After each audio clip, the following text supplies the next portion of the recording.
3 minutes as grace time. So welcome everybody. Thank you so much for joining us this morning. We're here to just give you information and discuss in more of this is a less formal, kind of an informal way of getting information to people about what is in the governor's proposed budget.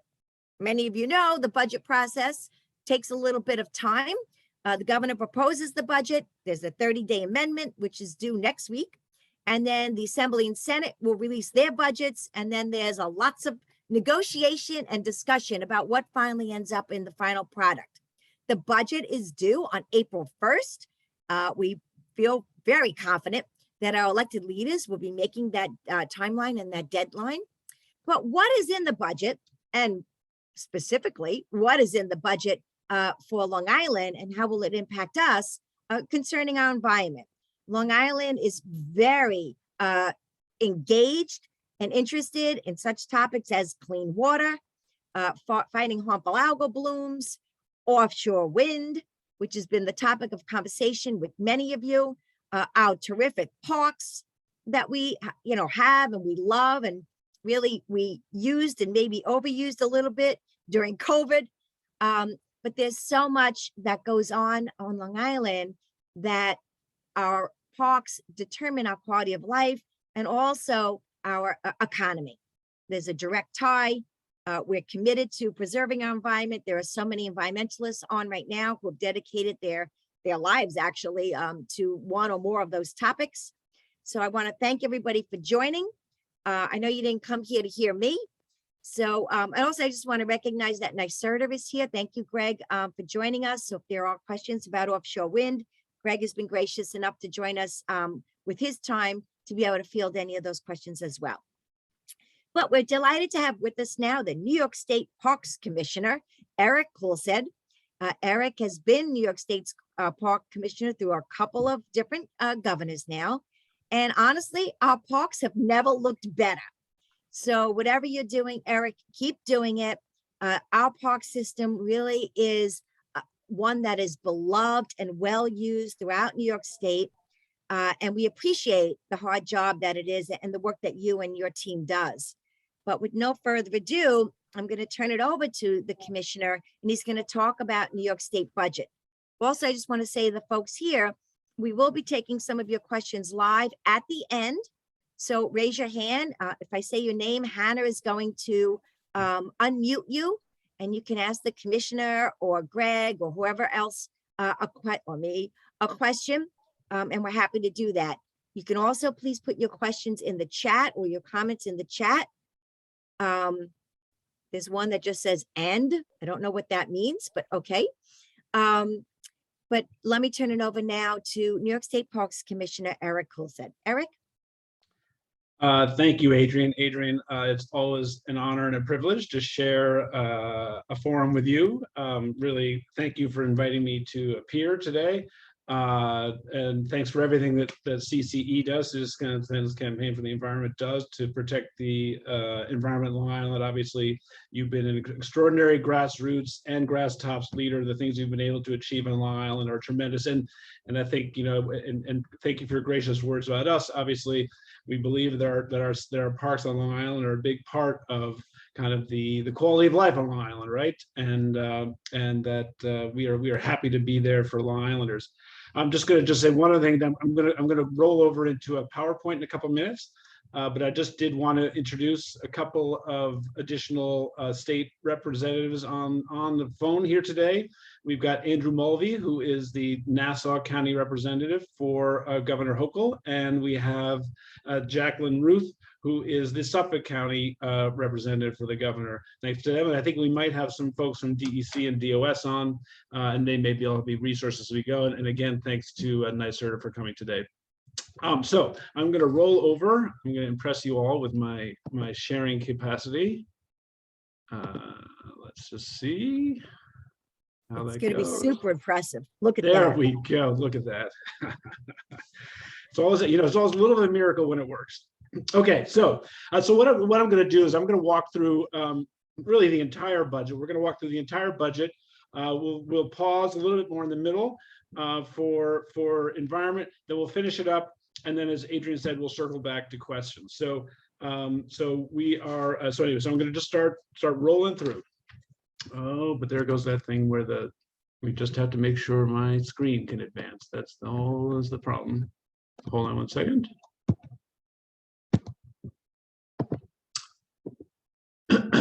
Let me just. I'm going to try that again. Hold on one second. Okay, take two. Yes, take two. Let's see if this works on this one better. Yeah, there's the entire thing. Let's go to. Can you all see the screen again now? Can you see my deck? We can see your screen, yes. Okay, Yep. good. Here we go. Okay, good. There we go.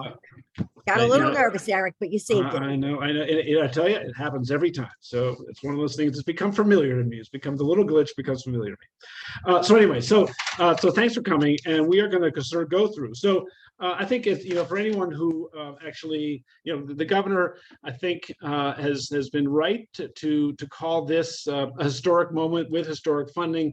Obviously, I think as she points out in her in her big talking points that New York is in a better place fiscally than they've been in modern memory.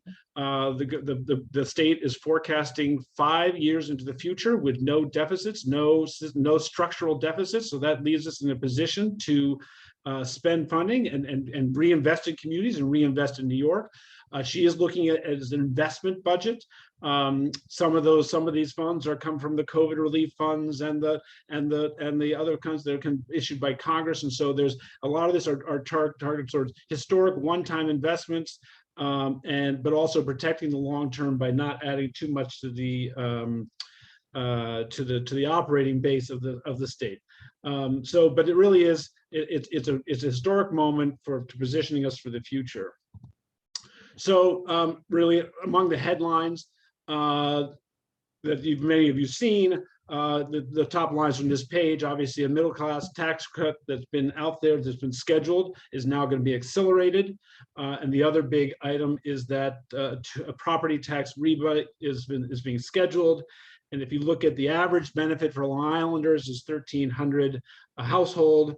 And that's nearly 500,000 Long Islanders are included in the people who are going to benefit from that, from the rebate. If you saw the governor's speech, she had a great time talking about pave our potholes. Potholes are one of those aggravations we live with as New Yorkers. And so there's an effort to actually spend $1 billion to make sure as we come out of this winter, as we come out of every winter, that those issues are being addressed as soon as possible to get us smoothly on our way and to save our car shock absorbers. The state continues to make capital investments in our New York State infrastructure. And some of that, obviously, just again, Long Island highlights there, $50 million for the CHIPS local highway aid program, $14 million for Pave New York local highway aid, $9.5 million for extreme weather recovery, and $6.5 for repairs on the Route 27 bridge westbound over Barnes Road in Brookhaven. So it really gets down to local kind of benefits. Then also just continuing, Long Island is obviously moving towards a transit-oriented community, but right now, obviously, the roads are critical. And so you see here just the major interchanges, the major roadways, the things that keep commerce and people moving around Long Island are going to get funding. Here I do include transit operating assistant to Suffolk County, obviously to keep less people on the roads and more people on public transit, and as well $103 million to Nassau County. We are also investing in communities, and I think that and that's across the state. And these kinds of things are obviously big downstate infrastructure, transit-oriented development, which I think has got to be music to your ears. CCE, really, it's again about concentrating people around transit, and that is obviously in communities like Farmingdale, Wyandanch, Hicksville, Bayshore, those places where we can do that. But then also looking at public transportation. The third track obviously has been coming along for years, That will be end construction by the end of the year. East side access in Grand Central means Long Islanders can get to the east side of Manhattan more easily. Ronkonkoma Hub, phase 2 groundbreaking happened in November. And of course, the railroad station that Long Islanders love to hate, Penn Station in Manhattan, is also on the list of places to get redone and rethought. Just a nice little note that through the pandemic, public transportation continued to function, and it had the best on-time record in history since they started keeping records 50 years ago, 96% on time. MacArthur Airport, important regional airport. Groundbreaking was in 2020 when Governor Hochul was lieutenant governor. That will continue. New state-of-the-art ground transportation vehicle center, pedestrian walkway. Again, these regional airports are critical to making sure that the prosperity that's coming to New York is coming across the state, and the state is putting in $40 million into that. So now we're getting to the love fest for what we need to be doing around climate. Obviously, Long Island is on the front lines. State parks are on the front lines. We are the largest shoreline owner in the state of New York. And obviously we are exposed. All those lovely beaches that we all love to luxuriate at in the summer are right on the front lines of climate change. And so it's appropriate that this investment that New York is leading the East Coast, leading the nation in investment in offshore wind, $500 million. And also really great progress on the first planned offshore wind is coming. It's going to start construction shortly out off the East End. So it's very exciting.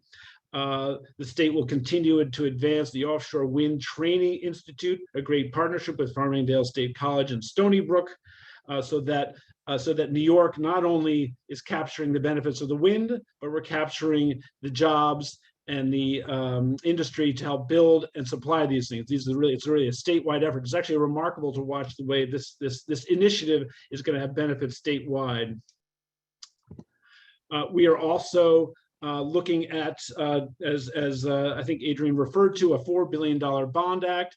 This is a resurrection of a bond act that was pulled in 2020 in the middle of concerns about the impact of COVID on the state's economy. It's now back on the ballot, bigger, a more transparent name, Clean Water, Clean Air, and Green Jobs Environmental Bond Act. We think it's very exciting. This is actually, and I think the big categories: flood risk restoration and flood risk prevention at $1.2 billion, climate change projects at $1.1 billion, open space, land conservation and recreation, which will benefit parks, is at $650 million, and water quality at $650 million. And actually, I should say, we have dams. There are a lot of great basic infrastructure around the environment that can be addressed in this bond act. I do hope the Citizens Campaign for the Environment and our allies on Long Island are looking at this as something they want to support. It's hard for me. Is it even a question, Commissioner? I figure that, but I just say, got to put it out. I can't assume, right? I've got to be giving the pitch. And then on top of that, obviously there are some ongoing projects. We're investing in $9.5 million to support water quality improvements in both Nassau and Suffolk counties, with $2 million from the Center for Clean Water at SUNY Stony Brook. And I love the fact that Long Island is one of the few regions in the state that still has a reporter, still has a reporting staff that are dedicated to covering the state parks. And that's just how big we are on Long Island. So we are pleased that as part of this, we'll be looking at $200 million statewide and $20 million for our parks on Long Island. That allows us to continue our work at Jones Beach. We still have, with the money we spent there, we still have the East Bathhouse and other great icons of that legacy out there that we need to go back into. So we'll be at Jones Beach, we'll be at Nissaquag State Park, looking at the Baird Cutting Arboretum Visitor Center, new visitor center there, and then we continue to solarize. Obviously for us, we are ratepayers. And for us, the more that we can convert our facilities to solar, the greater it is for our bottom line, especially in Long Island where power is so expensive. So we're working very hard to make that happen. We were very happy a few years ago to completely solarize Robert Moses and take that off the grid. I love getting a credit on my Robert Moses my utility bill. So that's very exciting for us. Then looking at healthcare, and actually I should say, just to wrap up before I leave that, the EPF is also something that is getting a boost from 300 to 400 million, and that has a lot of categories that are good for parks and the environment. It obviously increases the land acquisition fund because we need to be doing more land acquisition on Long Island because land is expensive there, so we need more money to accomplish it. More money for state land stewardship to allow us to address invasives, to allow us to take care of our natural lands, us and DEC. And you're going to see two programs that are near and dear to my heart. Connect Kids, which allows us to pay for transportation for kids from underserved communities to get to parks. We're now expanding that, so not only can we get them to the parks, but we can now do programming and even teach them outdoor skills, which we're very excited about. Our Parks and Trails Grants program, which allows our partner Parks and Trails New York to hand out grants to friends groups. Obviously, the Land Trust program, which supports land trusts and their work around the state to protect land. And so that's all very exciting. And then the open space conservation account, like I said. Healthcare, don't have to tell anyone on Long Island, healthcare is a huge industry on Long Island. It's really one of the things that really makes the Long Island economy kick. You've got Northwell Health, Stony Brook, Catholic Health, all assisted in providing vaccine pop-ups in health equity areas, as well as staffing for our mass vaccination sites. As you know, we hosted a large, I think it was the largest mass vaccination site at Jones Beach, and really only shut it down. Probably not. Well, maybe probably less than a year ago that we closed that down. So the $10 billion investment in healthcare is the largest in the state's history. It is going to go back a big chunk. It's going to go back to all those healthcare workers who kill themselves figuratively in the last 2 years to keep us all healthy, who are incredibly stressed. They need to get a bonus. They're going to get a bonus as part of this program. And then we're going to be talking about 1.6 million to be able to upgrade medical facilities, nursing homes, and hospitals. We are going to continue to look at gun violence. It's an issue. It's not going away. New York is really a leader nationwide, but we are assailed by problems in surrounding states. And so we've got to keep strengthening our own laws around law enforcement. Last year, we had more than 800 New Yorkers died by gun each year on average, before the COVID, and now since that has grown up, this is just too many lives, and we need to address this topic. And so you'll see that is really part of major initiatives in the budget. We obviously, New York continues to, in stressful times, we are happy that our parks were places for people to go to get respite and get comfort. But a lot of people, New Yorkers, really found themselves alone, under stress. And so our struggles with the opioid epidemic only became more acute during the pandemic. And so we are looking to expand and to enhance public health style programs at the Offices of Addiction Services and Supports for harm reduction, health monitoring, and community interventions. And looking at treatment programs for the uninsured, and to make investments in home-based crisis intervention programs for around mental health. Homelessness continues to be a problem, and if we're going to address it, we have to treat everyone who finds themselves on the street with dignity and respect. And we are taking direct action to get homeless New Yorkers off the street and into stable living situations, while also addressing those root causes. And then we are also going to expand our efforts to keep people off the street initially so that people have stable households. We are also investing in workforce development programs. It's about the economy. Obviously, a rising economy lifts all boats. Small business, revitalization of downtowns. Those are pieces. The downtown piece is one of particular interest to us, just because we run the historic preservation tax credit, which makes downtowns competitive with greenfield development for development. And so it's been a great program for us. But we believe in those downtowns. Obviously, you have the downtown revitalization Revitalization initiatives, 100 million for the 6th round. The latest, as you know, the round 5 winners were the village of Amityville and the town of Riverhead. And then we also have 100 million for New York Forward, a program to revitalize and spur economic growth in rural communities.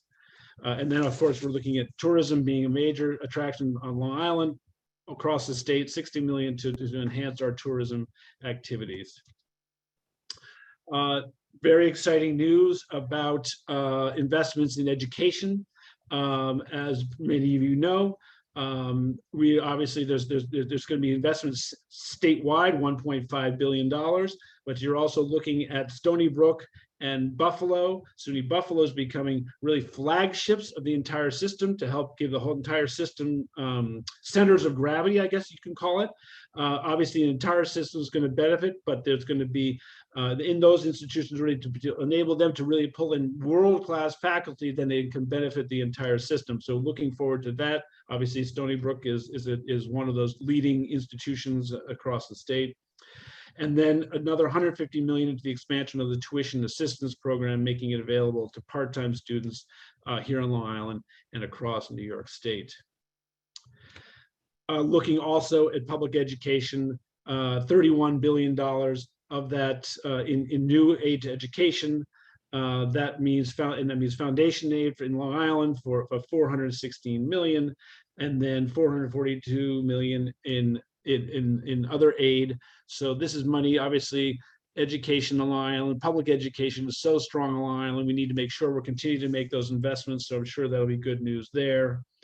And then finally, just a couple of other points. Obviously, the state needs to continue to prepare. The state has not always been as well prepared for downturns as it could be. And so you're going to see building a reserve fund so that eventually the state, in a number of years, the state will have 15%, but 15% of its operating budget in reserve to help cushion future challenges, because as we know, they will come. That we've lived long enough to know that they continue to come at you. You think you play whack-a-mole, but they keep coming back at you. $2 billion for pandemic recovery initiatives.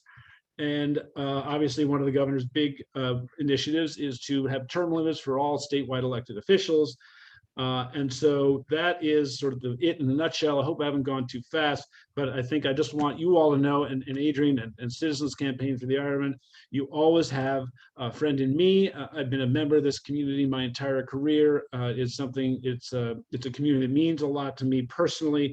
You'll always have a friend in Governor Hochul. She is obviously taking a huge leadership role here, embracing sort of the green economy and what we need to do to survive into climate change.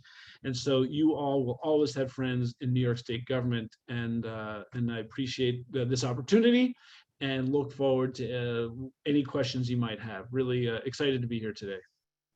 Great. Thank you so much. I just want to jump in and also talk to folks about the EPF, the Environmental Protection Fund. For those of you who don't know, that's the environmental portion of the budget. And as the commission has said, it's taking a huge leap this year, which we're very excited about. It's proposed in Governor Hochul's budget to go from 300 million to 400 million. What does that mean to you as Long Islanders? It means open space conservation is getting a $10 million increase. It was last year 30 million. It's now proposed to be 40 million. Farmland protection is getting a little bump from 18 million to 20 million. Things like, just going to scroll down here, invasive species, which is becoming a bigger and bigger concern on Long Island, is going from 13 million to 17 million. The South Estuary Reserve stayed flat at 900,000. We'll get to that later. Oceans and Great Lakes and estuaries, 18 million. It's going up to 18.5, going up to 22 million. And a very big jump in water quality improvement programs, which we're very excited about, from 18 million to $25 million. So there's a number of things in the Environmental Protection Fund in that increase that will directly impact water quality, land preservation, and other really key issues here on Long Island.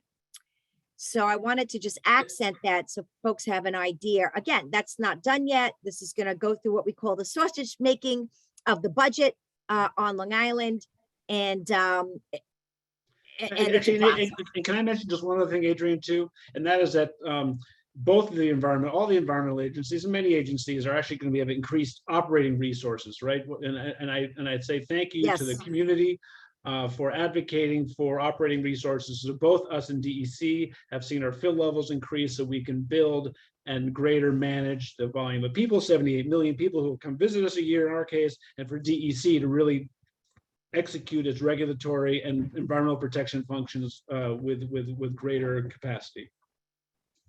So I'm sure DEC is pretty darn happy about finally getting more people on staff.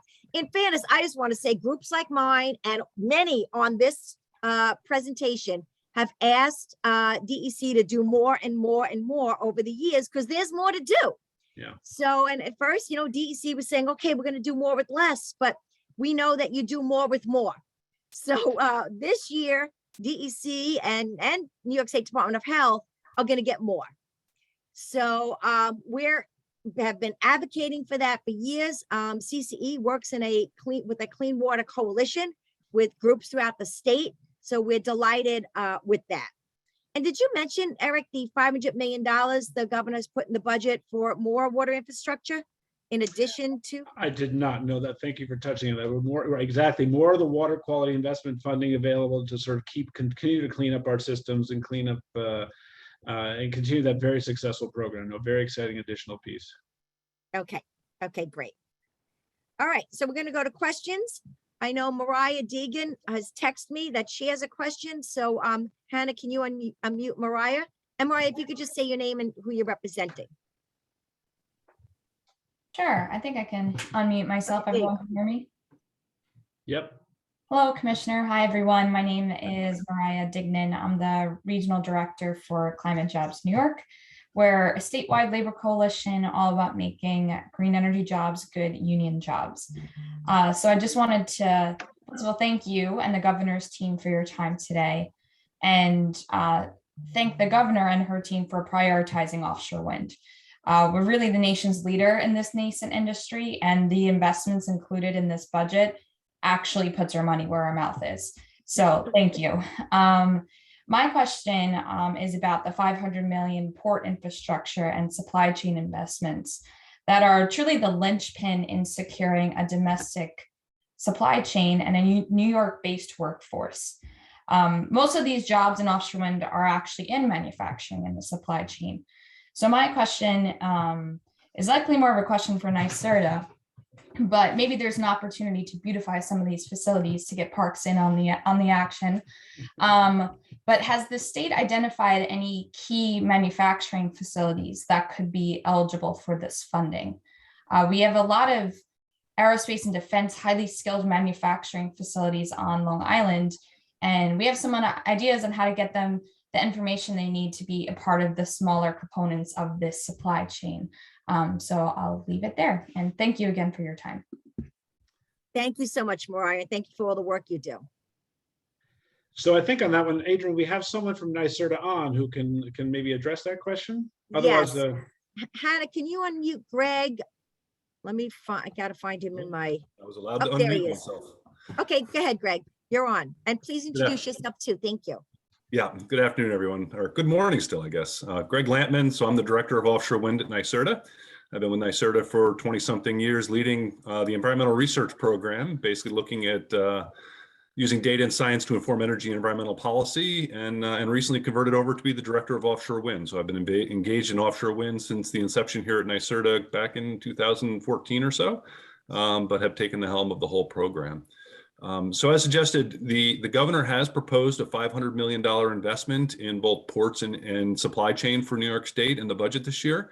We're really excited about that. I think the timing is really important because this is our opportunity really to lock those investments into New York, where those investments can serve not just New York State offshore wind projects, but also regional projects as a whole.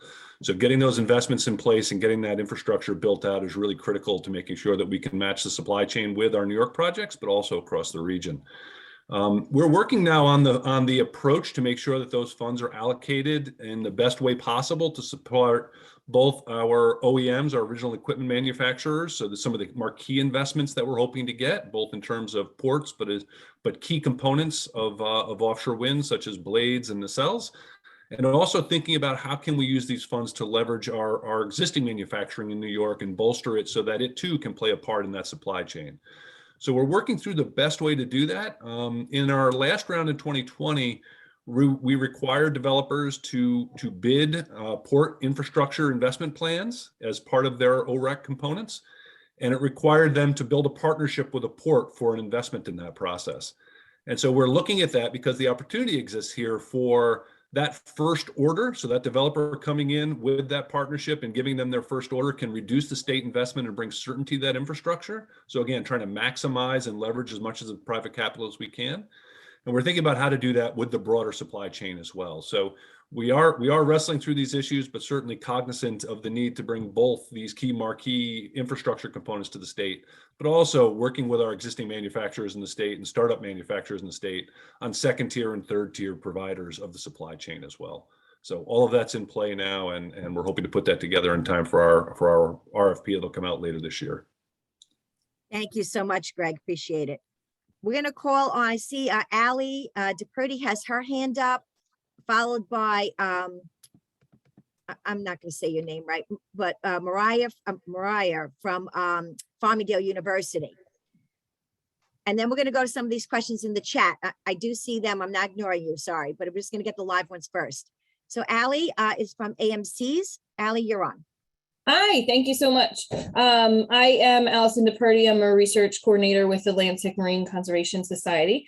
We are so thankful for the $100 million increase in the Oceans and Great Lakes environmental EPF, and a lot of really important programs have gotten increases. And I'm wondering why the South Shore Estuary Reserve, as Adrian mentioned, didn't get an increase. It's been, stagnant at $900,000 since it was started or funded in 1993.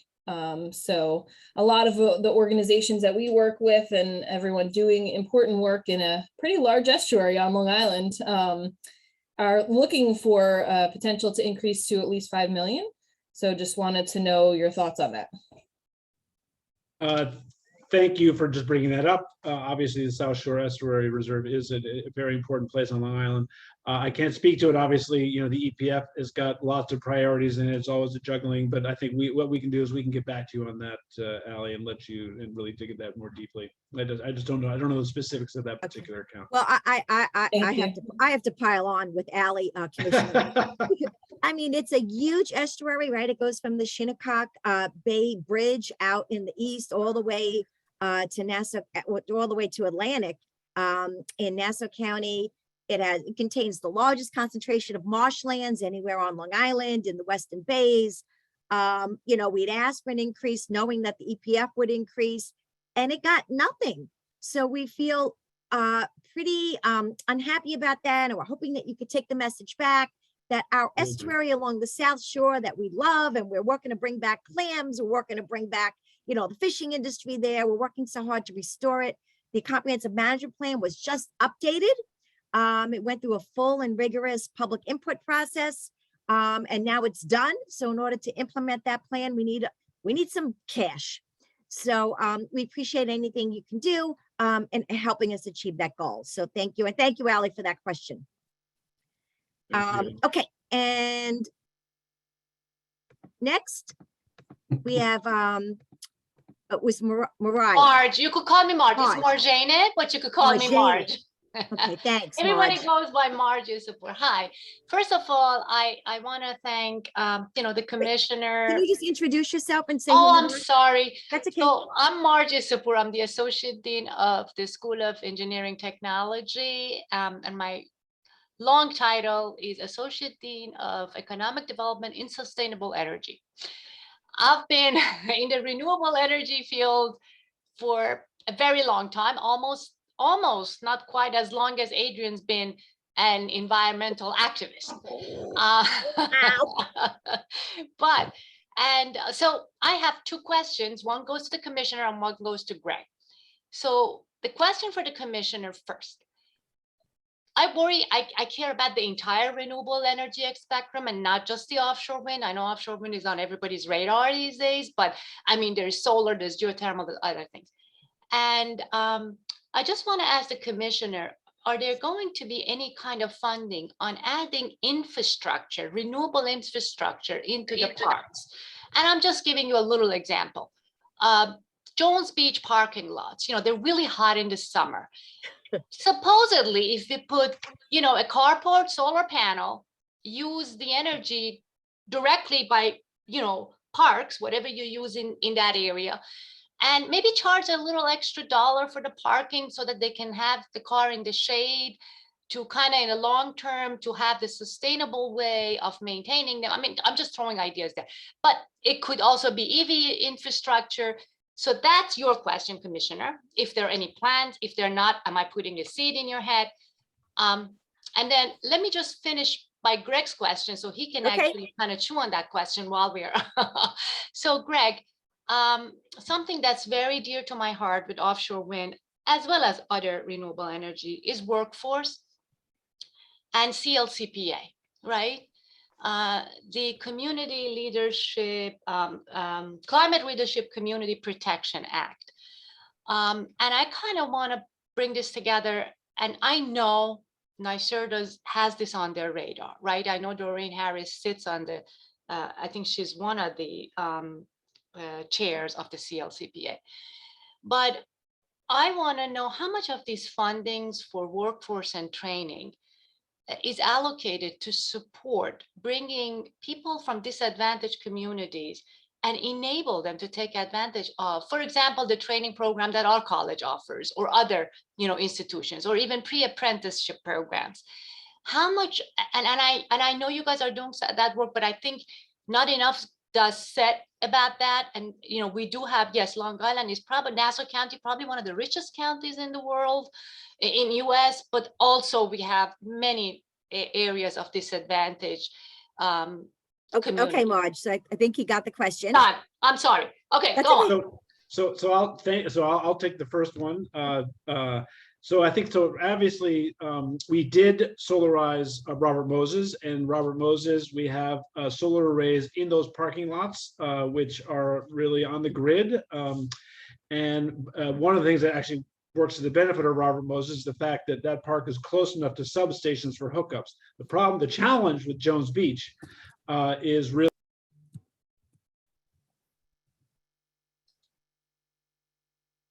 You lost audio.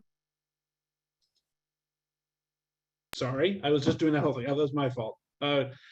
So the point is, Robert Moses, we did solarize it. We have solar arrays in the parking lots at Robert Moses. They're close enough to the grid, close enough to the substations that we can be tied into the grid.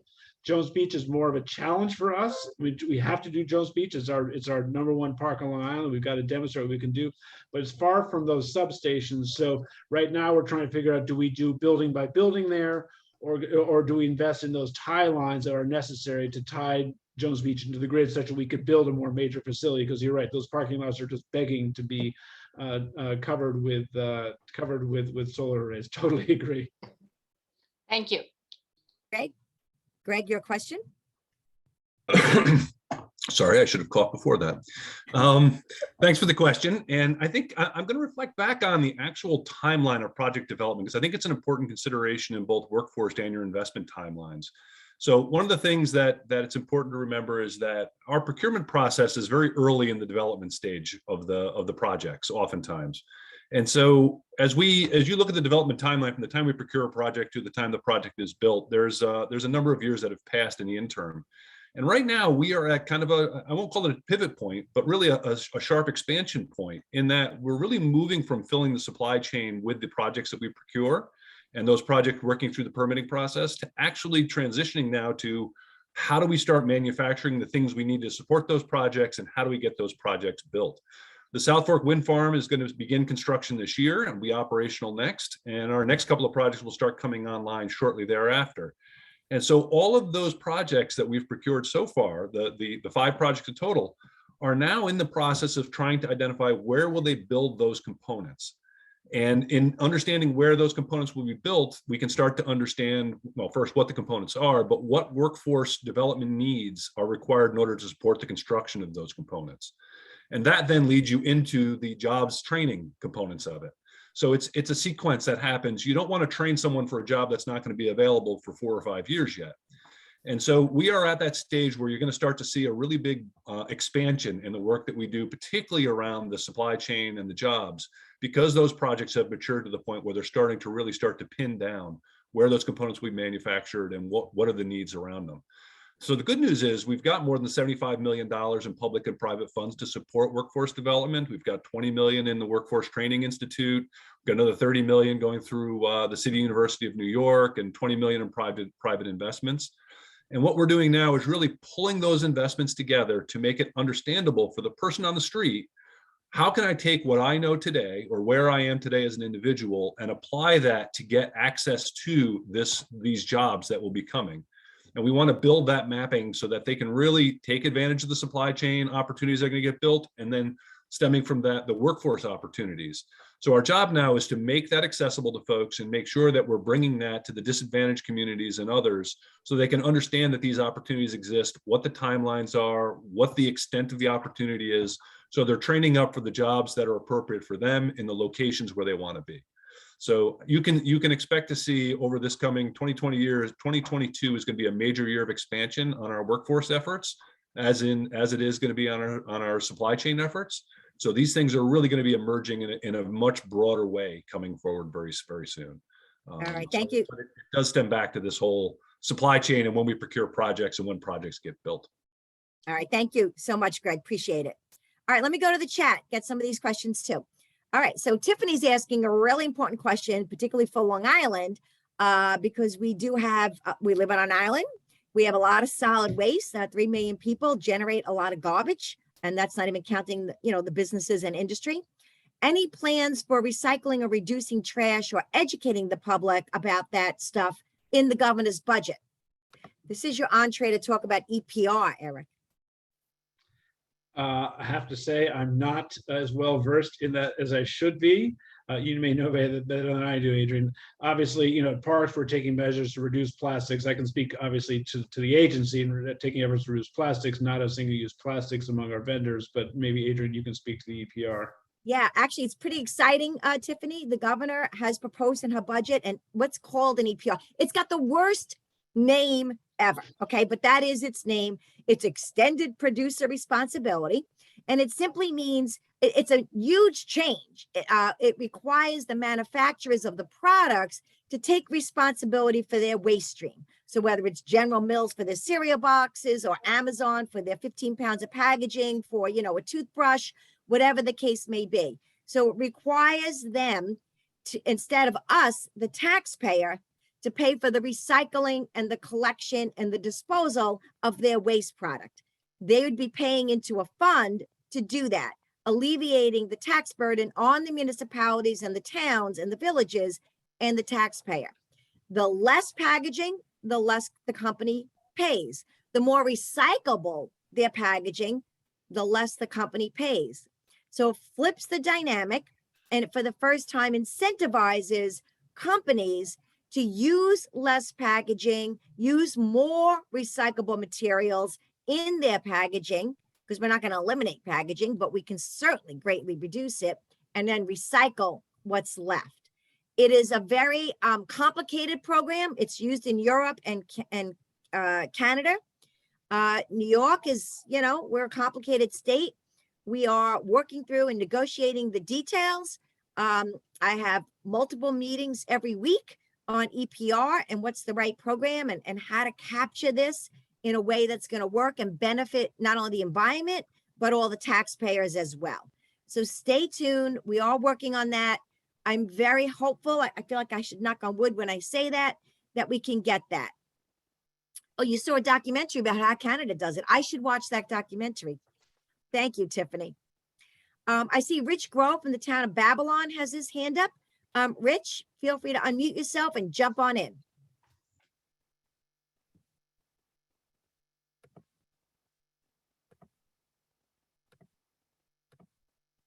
Rich is not jumping. Rich, you need to unmute yourself.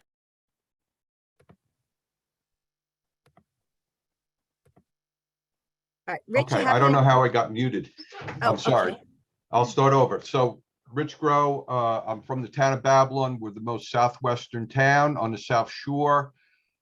We are a member of the South Shore Estuary Reserve Council. We have a tremendous amount of people. We have the towns, the counties that are supporting efforts. We have re-energized the comprehensive management plan. And what I will want to do is I want to throw out some support to increase funding through EPF for this extremely important resource, not just from an environmental value, but for an economic value in terms of fishing, shell fishing, that sort of thing.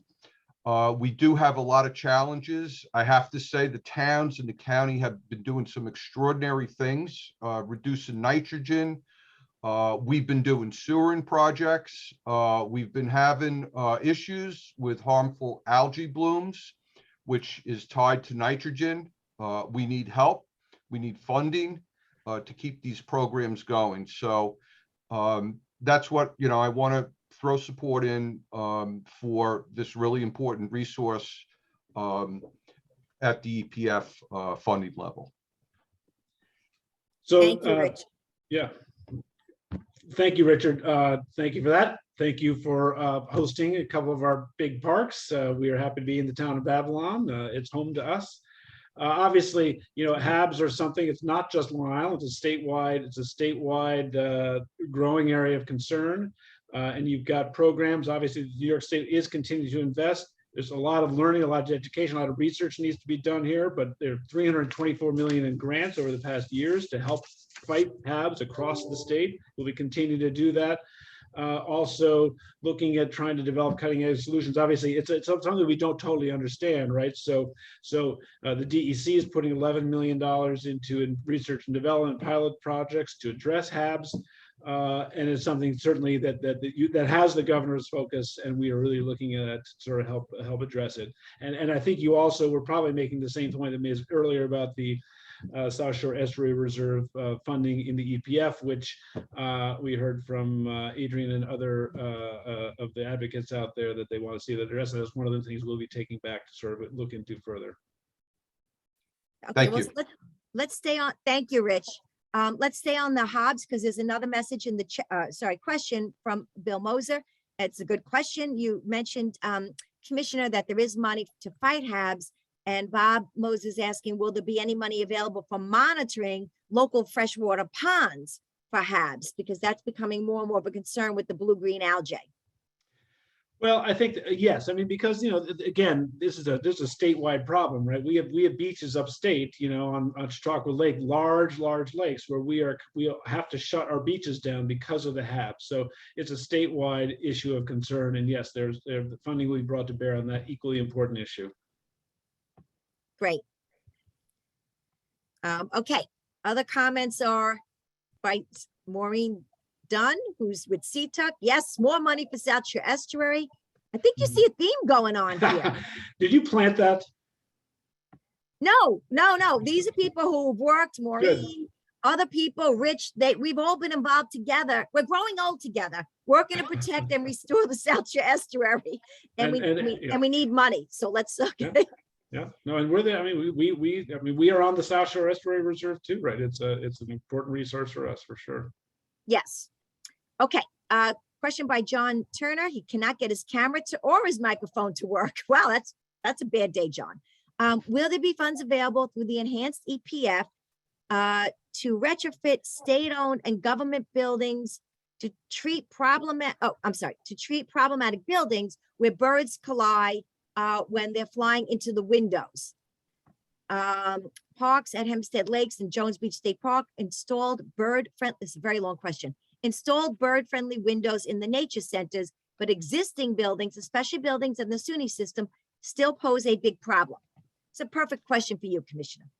It is perfect. And actually, thanks, John, for calling out the fact that we did look at the new buildings at the Jones Beach Energy and Nature Center, and anything new we're building, we are building with bird-proof glass, because these elegant buildings in glass are lovely to look at, but they're harmful to birds.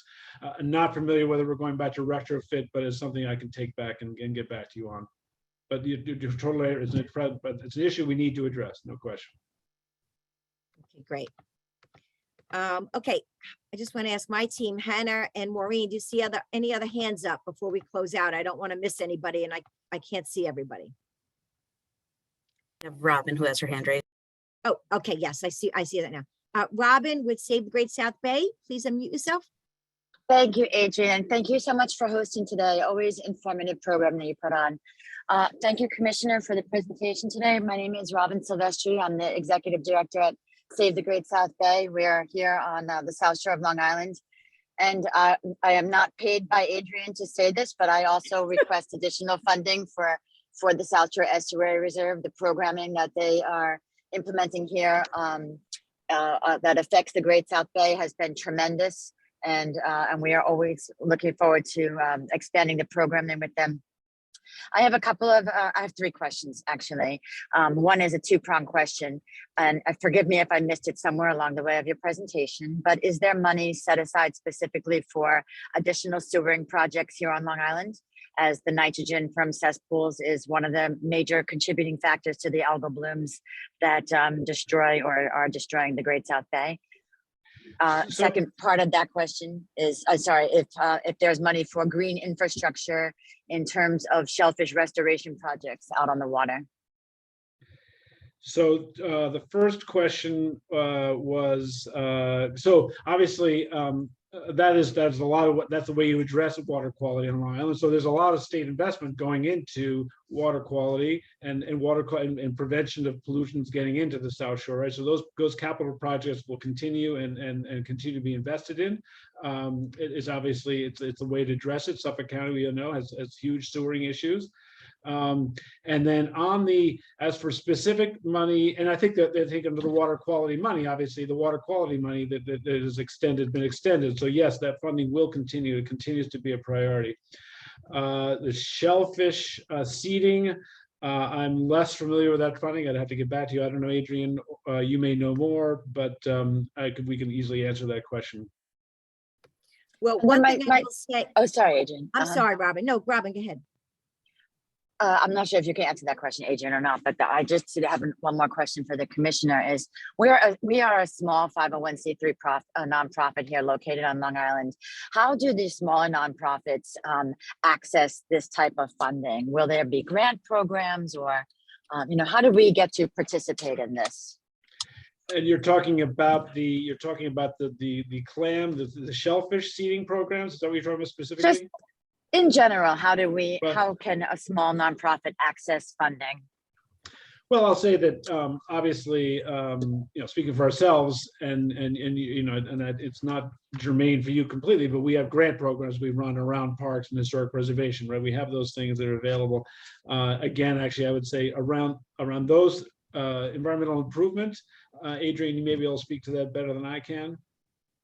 Well, two things. One is that one of the reasons that we need additional funds in the SSCR line item, not that everything goes back to that, but this is the way to answer Robin's question, is they have provided grant funds in the past to municipalities, and municipalities have partnered with NGOs to do things like shellfish restoration or wetlands restoration, nitrogen, some putting in some of the nitrogen barriers. So there have been projects that have been in compliance with the comprehensive management plan that have been awarded via grants through the SSCR program.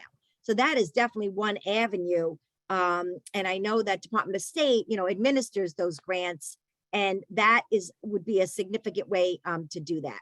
The other thing, just to answer Robin's first question, is I was assured by the governor's staff that the funding for septic replacement programs in Nassau and Suffolk County would be doled out more expeditiously under Governor Hochul's, tutelage there. So, in the past, we've been very, very appreciative. Suffolk County got $10 million twice. Nassau County got $1 million twice. The programs are up and running. They are working. They're succeeding. You know, we know how to do it. It's all good. And there has been $75 million allocated twice. So there's $150 million for these programs statewide, but very little of it was really doled out. So I was very glad to, you know, hear from Governor Hochul's staff that that will be expedited. They understand the importance. They understand the role septic replacement programs play in protecting all our estuaries. We have 3 estuaries here on Long Island, so we are definitely estuary rich. Okay. Thank you, So Adrian. Thank you, Robin. Okay, I think I'm just going to ask Hannah or Maureen. Any other hands up? Comments in the chat. Thank you. Okay, these are all good. Thank you for good information. Oh, Eric Swenson, don't forget the North. Yes, this is very important. Don't forget the North Shore of Nassau County for their sewer infrastructure also. We could never do that, Eric, but we need Governor Hochul and their team. Make a note of that. Okay. All right, so I want to say thank you so much to the commissioner. Thank you, Gregory, for jumping on there at the last minute. I knew there would be questions about offshore wind. It's one of our favorite topics here on Long Island. Thank you so much to the governor's staff, Andrew and Jacqueline. We appreciate your time and efforts. And thank you to everyone who joined. Commissioner, get the last word in. Thank you, CCE. Obviously, you know, you are so well versed, so steep in all these things. Appreciate your advocacy. It's because of you, everyone on this call, groups like you, that we are able to advance the cause of environmental protection on Long Island, which is obviously the heart and soul of this movement in New York. So thank you for allowing me to be here today, and thank you for allowing me to speak on behalf of Governor Hochul as we prepare for a really historic budget, and hope you will all support a historic budget for the state of New York. Thank you, everyone. Have a good day.